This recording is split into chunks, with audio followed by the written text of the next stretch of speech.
ನೇಪಾಳ ಮತ್ತು ಚೈನಾದಲ್ಲಿ ವ್ಯಾಪಕ ಹಾನಿಯುಂಟು ಮಾಡಿರುವ ಭೀಕರ ಪ್ರವಾಹದ ಬಗ್ಗೆ ವಿಶ್ವಸಂಸ್ಥೆ ತೀವ್ರ ಕಳವಳ ವ್ಯಕ್ತಪಡಿಸಿದೆ. ಪ್ರವಾಹ ಬಾಧಿತ ಪ್ರದೇಶಗಳಲ್ಲಿ ಪರಿಹಾರ ಕಾರ್ಯಾಚರಣೆಗಳನ್ನು ಕೈಗೊಳ್ಳಲು ವಿಶ್ವಸಂಸ್ಥೆಯು ಮೊದಲ ಹಂತವಾಗಿ $2 ಮಿಲಿಯನ್ ಅಮೆರಿಕನ್ ಡಾಲರ್ ಸುಮಾರು 16.7 ಕೋಟಿ ರೂಪಾಯಿ ಮಂಜೂರು ಮಾಡಿದೆ.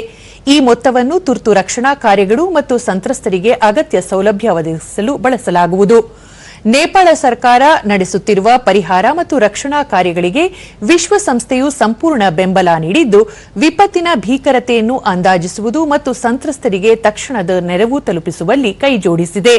ವಿಶ್ವಸಂಸ್ಥೆಯ ವಿಶೇಷ ತಂಡಗಳು ಮತ್ತು ಮಾನವೀಯ ನೆರವು ನೀಡುವ ಪಾಲುದಾರ ಸಂಸ್ಥೆಗಳು ಈಗಾಗಲೇ ಕಾರ್ಯಪ್ರವೃತ್ತವಾಗಿದ್ದು, ಅಗತ್ಯ ಸಾಮಗ್ರಿಗಳನ್ನು ಪೂರೈಸಲು ಮತ್ತು ಪರಿಹಾರ ಸಿಬ್ಬಂದಿಯನ್ನು ನಿಯೋಜಿಸಲು ಕ್ರಮ ಕೈಗೊಂಡಿದೆ. ಪ್ರವಾಹದಿಂದ ಬಾಧಿತವಾಗಿರುವ ಸಮುದಾಯಗಳಿಗೆ ಆಹಾರ, ವೈದ್ಯಕೀಯ ನೆರವು ಮತ್ತು ವಸತಿ ವ್ಯವಸ್ಥೆಯನ್ನು ಕಲ್ಪಿಸಲು ಆದ್ಯತೆ ನೀಡಲಾಗುತ್ತಿದೆ ಎಂದು ವಿಶ್ವಸಂಸ್ಥೆ ತಿಳಿಸಿದೆ.